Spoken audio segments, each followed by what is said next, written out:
In the sultry sprawl of the Florida coast, where the Gulf meets tangled mangroves, there existed a place both wild and woven with stories, known as Pelican Bay. In this haven where the ocean breeze contested fiercely with the lawlessness of the land, lived a peculiar sort of lawman, Sheriff Tom Gator Banyan. Sheriff Banyan was as much a part of Pelican Bay as the enduring mangroves. His skin bore the texture of weathered leather, hinted with the salt and sun that crafted his rugged frame. He knew every creeping vine, every hidden waterway that slithered through his territory like the back of his hand. Gator didn't ride a horse like most sheriffs in tales of the Old West. Instead, he patrolled his domain in a weather-beaten fanboat, drifting silently through the labyrinthine waterways. Pelican Bay didn't see much of the eastern sophistications or frenzies. Its people were simple, their livelihood anchored deeply in fishing, and for some, moonshine. It was the latter, trickling through the veins of the mangroves, that often brewed trouble in the otherwise serene settlement.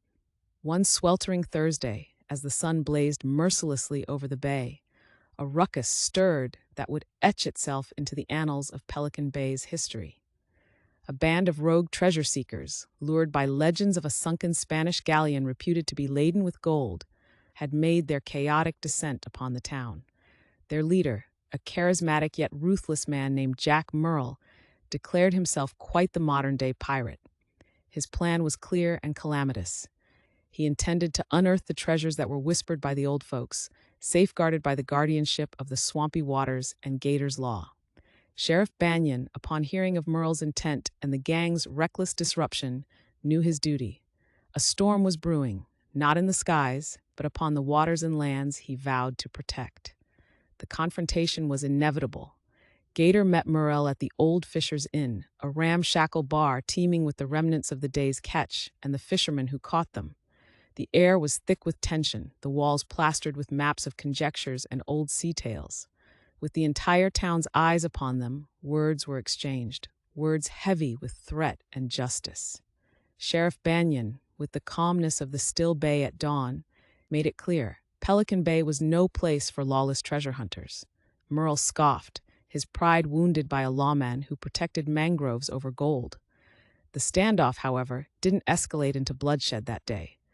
Respect for each other's resolve simmered silently between the two men, and Merle withdrew, his crew trailing the scent of disappointment and deferred dreams.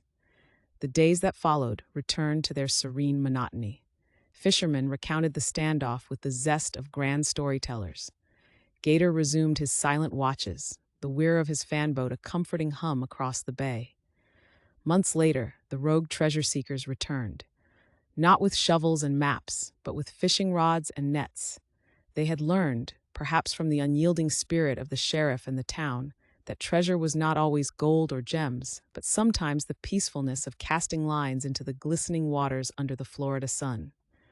Sheriff Gator Banyan, with his customary nod and subtle grin, welcomed them back, not as foes, but as fellow dwellers of the mangrove-enveloped sanctuary of Pelican Bay. Thus, peace was maintained, by the law of the land and by the law of the mangroves, in the western stretch of Florida's forgotten waters.